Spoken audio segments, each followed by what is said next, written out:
Hiya, thanks for joining me. This is Amy with Amy's Wares, and I have a quick emboss masculine card to share with you. Now, I have this all to new embossing folder here. It's kind of new to my collection, and I had previously embossed this panel and spritzed it with some glitter spray, which you can't really see on the screen, but it's there. I'm going to do some simple ink blending, and here are a couple photos of the finished card to show you the direction that I'm going to head. So this will be great for an easy masculine card, or really for anyone. I think I would enjoy getting a card like this too. But basically I'm just going to use some residual ink from my blending brushes and just go over this entire already embossed panel. So you could do your ink blending before, you could do your ink blending after. In this case, because I already had it made, I decided to do the ink blending after. I kind of like doing it after because I feel like sometimes the ink gets a little bit darker around some of the raised portions, and it gives it kind of an unexpected detail.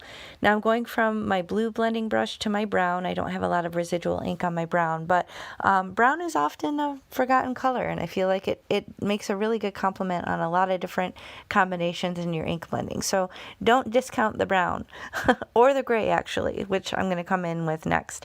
I want to deepen up the blue a little bit and then also come in on that opposing color with the black, which basically lays down some gray ink blending. So I'm going heavier handed in spots, lighter handed in others, just really trying to lay down any residual ink that's in my blending brush. Got a little too rough there on the edge.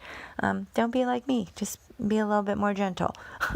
Anyway, so I'm just going to finish up this ink blending here, and that's basically going to create the background. So it doesn't take a lot of effort. The embossing folders kind of give you that wow factor without a lot of time commitment, so that's one of the many reasons I love them so much. So I'm just going to use my tape runner here and attach it to a card base. This is US A2 size, so 4 1/4 inches by 5 1/2. And it's going to cover the entire card front. That is 120-pound accent opaque. I will link all the products that I used in the video description box below, and if you do follow my links, that does help me out a lot. So if they're affiliate links, it's no additional cost to you, but it does help support your favorite card makers. So here I'm just making sure that's lined up, and then I just need to pick the sentiment to finish the card. Now, in usual fashion, I don't really have a plan.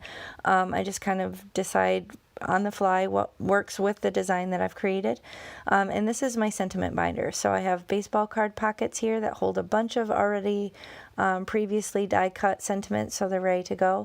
I have this Love You So. This is a Concord and Ninth. I love their big fat connected die cuts. They're some of my absolute favorite, and I feel like that soft gold really goes beautifully with the brown in the design. So I'm just flipping through to make sure I don't want something else, but as you saw in the photo, that is ultimately the one I ended up going with. Here I'm just considering this happy birthday as well. I'm going to put that on the inside of the card, but that's going to finish the card. I just adhered it with some adhesive, put the happy birthday on the inside, and that's going to finish the card. So this would work great for anyone.